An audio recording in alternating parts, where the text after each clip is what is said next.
Had a big rain last night. Wasn't even supposed to rain. And I woke up this morning about 3 a.m. and it was thundering and lightning and the power had gone out, and I looked outside and it was just absolutely pouring. And I went outside and checked the rain gauge. We had 2.5 inches in the rain gauge. And there's an old saying in northern Missouri that if you get, because we had 1/2 inch yesterday, and we had 2.5 last night. There's an old saying, if you get 3 inches of rain on the 20th of July, don't complain. So I'm not gonna complain about it. Moved the sheep over here. They were in the last video I made. They was in that really, really weedy pasture over there with had all the ragweed and the horseweeds in it. I let them in there a long time. I actually let them in there for 10 days, and I know that's unheard of. Some people don't like that. Man, there was just so many weeds in there, and they look good. I mean, they just hammered those weeds. I'm probably gonna end up brush hogging them, brush hogging the ground down, try to give the grass a chance. But turned them into here yesterday. Just opened the gate and let them come. I had to come over this morning and get about, I don't know, 35 stragglers probably, but turned them in here. This grass here is just tremendous. I mean, this for northern Missouri, the 20th of July, most people's pastures are burned up and ate to the ground. And this is just incredible. Now we've had some good rains, good grass rains. We have, I mean, last night, that's the biggest rain we've had since I don't even know when.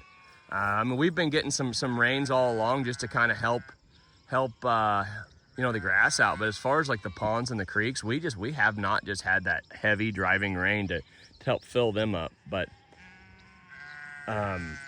this is great. This is what we needed. So moved them in here. Like I said, came over and got the stragglers, then came over this morning and pulled the dog feeder over. So they're down there right now, checking out their dog feed, having a standoff,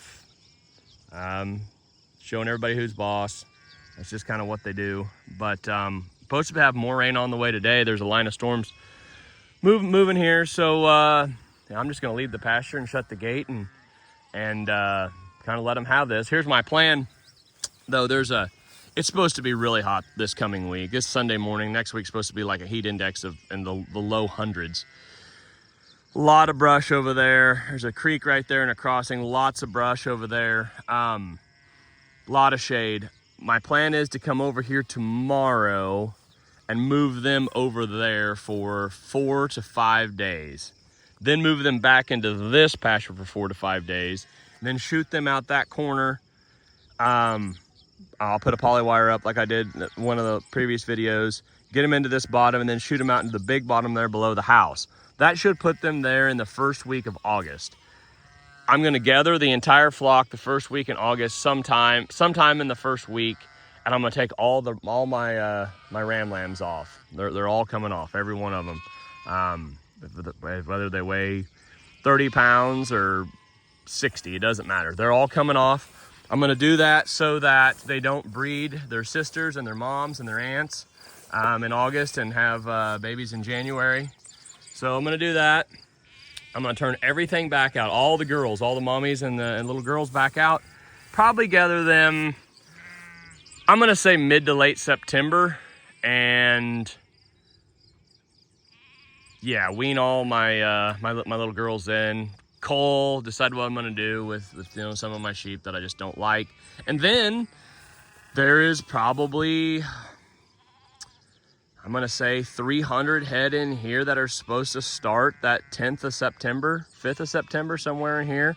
Those sheep I got from Oklahoma, so be right back to lambing again. So, and then I will, I'll keep all the lambs that I wean there at the house, and I will put them on feed. I'm having a feeder made right now that you pull behind a side-by-side, and I'm gonna make some little bunks. And I mean, I've backgrounded them before, but I've just kind of done it differently in the past. But I think I'm gonna do something just a little bit different this year. So I'll show you that and how I'm gonna feed those lambs and what I'm gonna get them to. And I'll show you how I end up marketing them and selling them, and we'll see what they bring and everything else. Had a guy call me the other day from Illinois that feeds hair lambs, interested in maybe buying them direct. I don't know, we'll see. He likes to buy light ones, and I don't like to sell light ones because, you know, I want the most dollars I can. But heck, I might slip over to Illinois one of these days and interview him and take a look at his operation if he doesn't mind. And that might be kind of an interesting video to look at, and kind of talk to him about what he likes to buy and doesn't like to buy and everything else. So anyway, just I just haven't made a lot of videos this summer. Just, you know, it's just the dog days. You don't really think about it. It's just hot and dry. There's just not, you know, not a lot going on. But I was out here this morning and thought I would take a video for you guys and check in with you. But anyway, gonna be hot this week. Thanks for tuning in. I really appreciate it.